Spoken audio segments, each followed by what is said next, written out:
उत्तराखंड में हर साल monsoon season के दौरान जहां एक ओर पर्वतीय क्षेत्रों में आपदा जैसे हालात बनते हैं, तो वहीं दूसरी ओर मैदानी क्षेत्रों में बाढ़ जैसी स्थिति उत्पन्न हो जाती है। खासकर हरिद्वार और उधम सिंह नगर जिले में बाढ़ जैसे हालात बनने की वजह से फसलों को काफी ज्यादा नुकसान पहुंचता है, जिसको देखते हुए सीएम धामी ने सिंचाई विभाग के अधिकारियों को निर्देश दिए कि बाढ़ की आशंकाओं को देखते हुए समय पर कामों को पूरा कर ले, ताकि मानसून सीजन के दौरान जनता को बाढ़ की वजह से दिक्कतों का सामना न करना पड़े।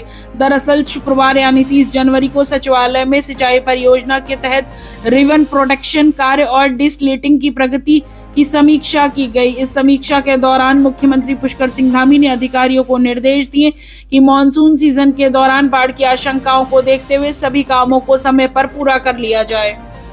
सुप्रीम कोर्ट ने यूजीसी के उन ताजा नियमों पर रोक लगा दी है, जिसे लेकर देश भर में विवाद बढ़ता जा रहा है।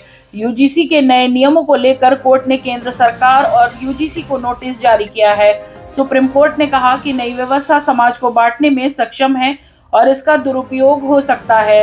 इस तरह की स्थिति का समाज में शरारती तत्व फायदा उठा सकते हैं।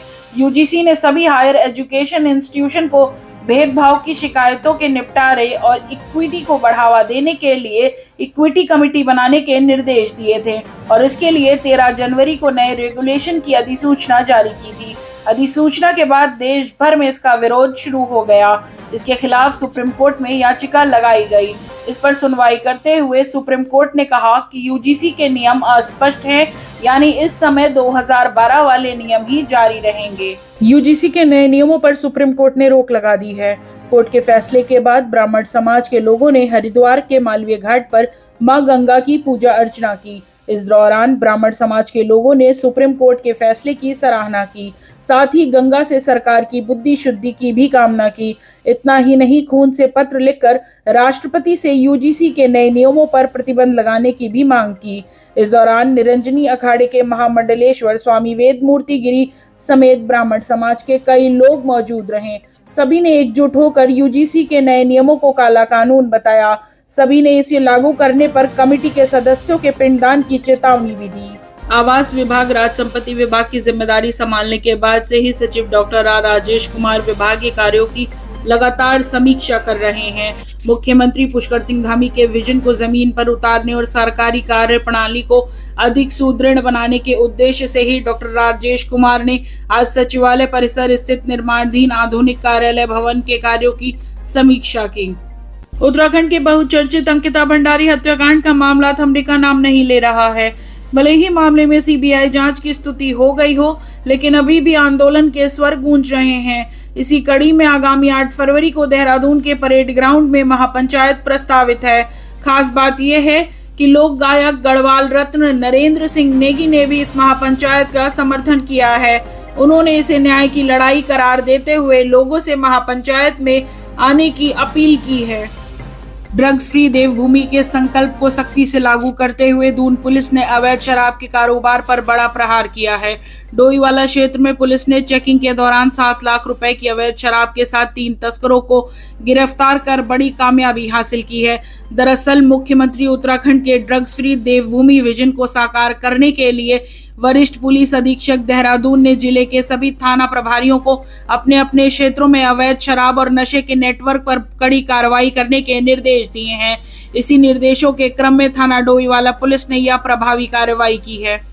रविदास जयंती के अवसर पर 31 जनवरी 2026 को शहर में निकाली जाने वाली शोभा यात्रा को लेकर यातायात पुलिस ने डायवर्जन प्लान जारी किया है। यह व्यवस्था दोपहर 2 बजे से प्रभावी रहेगी। ट्रैफिक पुलिस ने आमजन से अपील की है कि यात्रा के दौरान वैकल्पिक मार्गों का उपयोग कर प्रशासन का सहयोग करें। शोभा यात्रा की शुरुआत डीएल रोड से होगी, जो कि बैनी बाजार, बैल चौक, ओरिएंट चौक, पलटन बाजार, राजा रोड कट, तहसील चौक, कनक चौक, सर्वे चौक होते हुए पुनः डीएल रोड पर समाप्त होगी। यातायात पुलिस के अनुसार शोभा यात्रा डीएल रोड से रवाना होने पर ट्रैफिक सामान्य रहेगा, लेकिन जैसे जैसे यात्रा बैनी बाजार पहुंचेगी, बैल चौक और सर्वे चौक की ओर से आने वाला ट्रैफिक प्रतिबंधित रहेगा। सर्वे चौक से बैनी बाजार की ओर जाने वाले वाहनों को आंशिक रूप से डाइवर्ट किया जाएगा। निर्धारित बैरियर पॉइंट्स बहल चौक, सर्वे चौक और दर्शन लाल चौक। यातायात पुलिस ने नागरिकों से अपील की है कि अनावश्यक रूप से प्रभावित मार्गों पर न जाएं, समय से पहले यात्रा की योजना बनाएं और शोभा यात्रा के दौरान संयम बनाए रखें ताकि कार्यक्रम शांतिपूर्ण ढंग से संपन्न हो सके। मुख्यमंत्री पुष्कर सिंह धामी ने भारत सरकार के प्रगति पोर्टल विषय पर पत्र सूचना कार्यालय भारत सरकार PIB देहरादून द्वारा आयोजित पत्रकार वार्ता को संबोधित किया। उन्होंने इस दौरान राज्य में चल रही विभिन्न केंद्रीय परियोजनाओं के बारे में पत्रकारों को विस्तृत जानकारी दी।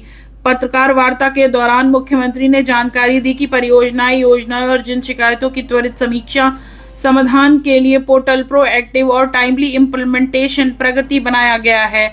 मुख्यमंत्री ने कहा कि विभिन्न योजनाएं जो देश के अंदर संचालित हो रही हैं, उनकी समीक्षा के लिए प्रगति पोर्टल डिजिटल इंडिया कार्यक्रम के तहत लॉन्च किया गया था। प्रगति पोर्टल भारत सरकार के प्रमुख कार्यक्रमों की निगरानी करता है और पोर्टल में आई समस्याओं का समाधान भी करता है, जिसकी वजह से विकास की योजनाएं तेजी से धरातल पर उतरती हैं। पुलिस आपके द्वार अभियान के तहत दून पुलिस ने आज एक अहम पहल की।